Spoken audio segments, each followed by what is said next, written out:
7 Islamic teachings about cats that will surprise you. Many Muslims believe cats bring spiritual protection, possibly by sensing negative energies or the presence of jinn.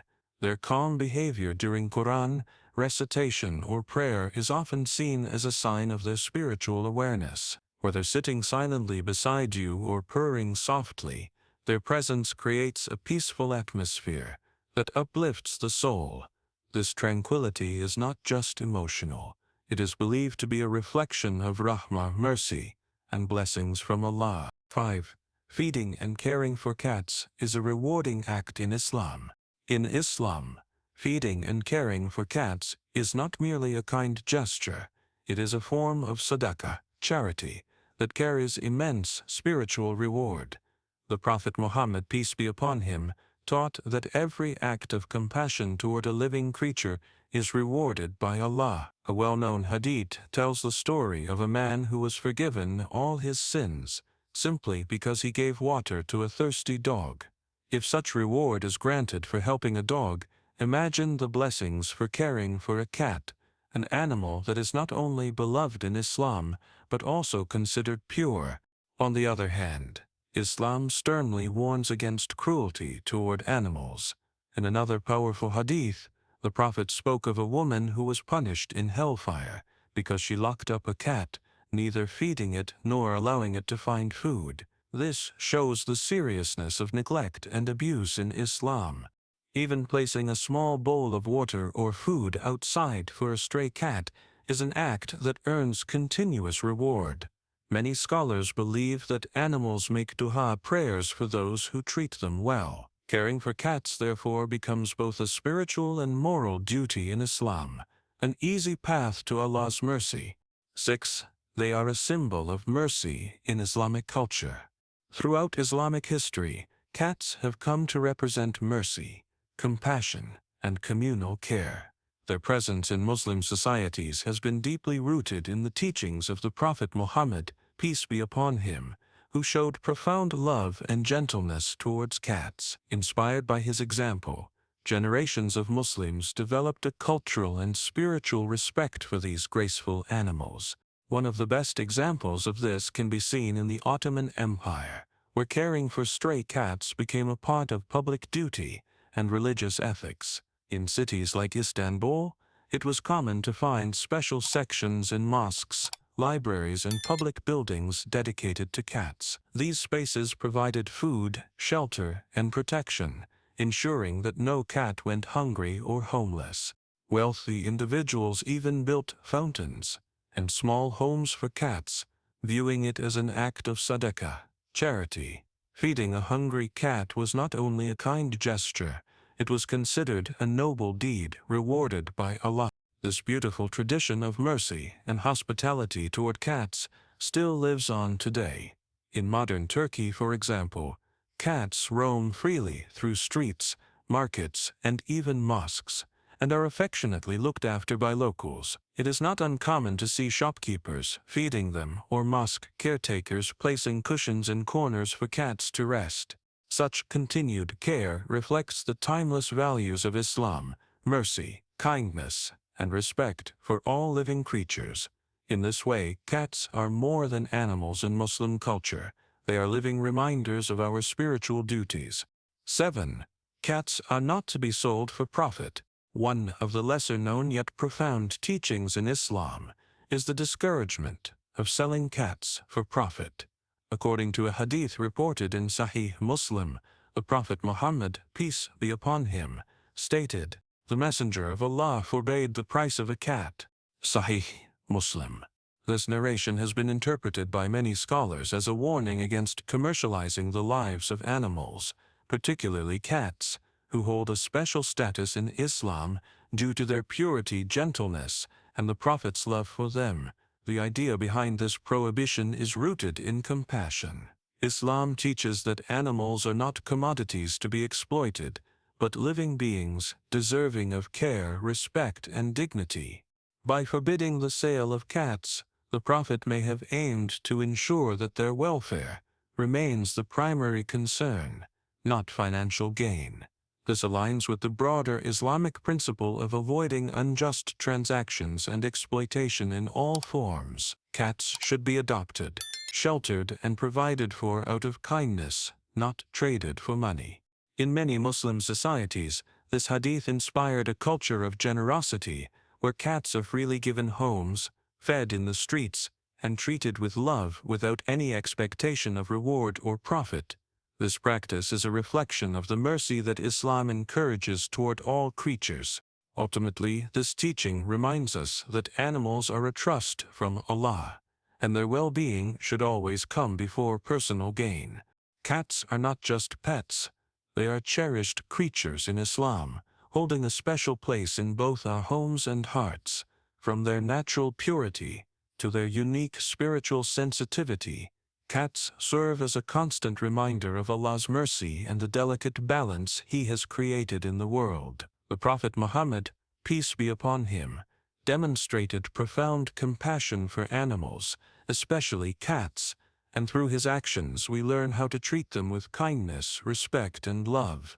Every interaction with a cat, whether it's through their calming presence or their mysterious behaviors, can deepen our connection to the teachings of Islam. Their beauty, independence, and gentleness reflect the divine qualities of Allah's creation, reminding us of the importance of caring for all living beings with the same mercy and compassion that the Prophet, peace be upon him, showed. Have you ever experienced a moment with a cat that made you feel closer to Allah? Perhaps it was their quiet companionship or a special moment that deepened your faith. Share your story in the comments below. Don't forget to like, share, and subscribe for more powerful Islamic insights. Let's strive to follow the example of the Prophet Muhammad, peace be upon him, by showing compassion to all of Allah's creatures, especially our beloved furry companion. Have you ever wondered why cats are so special in Islam? Why they hold such a unique place among all animals mentioned in Islamic teachings? Did you know that Prophet Muhammad, peace be upon him, not only loved cats but treated them with gentleness, respect, and compassion? There are countless stories and hadiths that reflect the importance of these beautiful creatures in the life of the Prophet and in Islamic history. Some believe that cats have a spiritual sensitivity, that they can sense what we humans cannot see, like angels or jinn. Others say that their very presence brings barakah, blessings, into a home. Unlike other animals, they are considered naturally clean in Islam and are even allowed in places of worship, including mosques. But what does Islam truly teach about cats? Are these beliefs based on solid teachings, or are they just cultural ideas passed down through generations? In this video, we'll reveal 10 powerful and little-known Islamic teachings about cats. From their spiritual purity to their mysterious behavior, you'll gain a new appreciation for these gentle companions. Watch until the very end, because the final point might completely change how you view cats forever. Let's begin. Cats are pure animals in Islam. In Islam, cats are regarded as pure tahir, a special distinction not given to many other animals. This purity affects how Muslims interact with them, treat them, and even allow them into spaces of worship. The Prophet Muhammad, peace be upon him, once said, "They are not impure, they are among those who go around among you." Abu Dawood. This profound statement confirms that cats are not considered najis, impure, which is particularly important in matters of worship and cleanliness. According to Islamic rulings, even if a cat drinks from a container of water, that water remains pure and permissible for use in wudu, ablution, or drinking. This is in stark contrast to animals like dogs, whose saliva is considered impure and requires washing. Cats also exhibit natural behaviors that align with cleanliness, which is a central value in Islam. They constantly groom themselves by licking their fur, and they instinctively bury their waste, keeping their environment clean. This makes them compatible with the Islamic emphasis on hygiene and ritual purity. What's more, their presence does not invalidate salah, prayer, or reading the Quran. If a cat walks across your prayer mat or sits beside you while you read Quran, your act of worship remains valid and unaffected. Islamic scholars throughout history have highlighted this purity as one reason why cats are allowed inside homes, and even mosques, without fear of spiritual contamination. In fact, their presence is often seen as a source of tranquility and barakah, blessing. This reflects the wisdom and mercy of Islamic teachings, where even the smallest creatures are honored and respected in accordance with their nature. 2. The Prophet had a beloved cat named Muezza.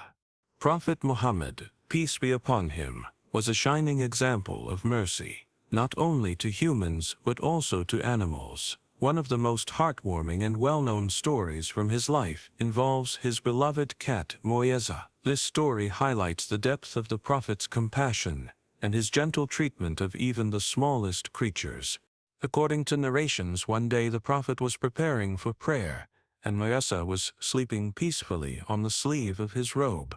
Rather than disturb her sleep, the Prophet, peace be upon him, carefully cut off the portion of the sleeve so that Muezza could continue resting undisturbed. This act of kindness and consideration speaks volumes about his character and the Islamic view on treating animals with respect and care. The Prophet didn't just tolerate animals, he loved them, looked after them, and emphasized their rights. His treatment of Muezza serves as a timeless example for Muslims on how to live with compassion toward all of Allah's creations. In another powerful narration, the Prophet spoke of a woman who was punished in the hereafter because she imprisoned a cat, neither feeding it nor allowing it to find food on its own. This hadith illustrates that mistreating animals is not a light matter in Islam. It is a serious offense that can have spiritual consequences. The Prophet's relationship with Muezza wasn't just a personal preference, it was a reflection of Islamic teachings that promote mercy, gentleness, and empathy. Caring for animals, especially cats, is not just a noble act in Islam, it is a sunnah. 3. Cats can sense the unseen. One of the most fascinating beliefs in Islamic tradition is that animals, especially cats, may have the ability to perceive what human eyes cannot see. This includes spiritual entities, such as angels and jinn, which are part of the unseen, ghaib world that Allah has mentioned in the Quran. A well-known hadith from Sahih Bukhari provides insight into this unseen awareness among animals. When you hear the crowing of a rooster, ask Allah for his bounty, for it has seen an angel. And when you hear the braying of a donkey, seek refuge with Allah, for it has seen a devil. This hadith clearly indicates that animals are attuned to dimensions beyond human perception. If roosters and donkeys are capable of seeing angels and devils, then it is not far-fetched to believe that cats too might possess such sensitivity. Many Muslims have observed strange and unexplained behaviors in their cats, staring at empty spaces for long periods, refusing to enter certain rooms, suddenly arching their backs or bristling their fur without any visible trigger, or reacting strongly during moments of worship or Quran recitation. These actions often lead people to believe that cats are sensing something from the unseen world. Ultimately, whether symbolic or real, cats remind us of the hidden realities of life. Their mysterious behavior encourages us to be more mindful of the unseen world that surrounds us, one filled with both divine mercy and trials, as described in Islamic teachings. 4. Cats bring barakah, blessings, to a home. The Prophet Muhammad, peace be upon him, allowed cats to roam freely in his home and even inside the mosque. This is a clear sign of their acceptance and honor in Islamic tradition. Unlike some animals whose presence can invalidate prayer or require purification, cats are welcomed in sacred spaces, further supporting the idea that they carry blessings.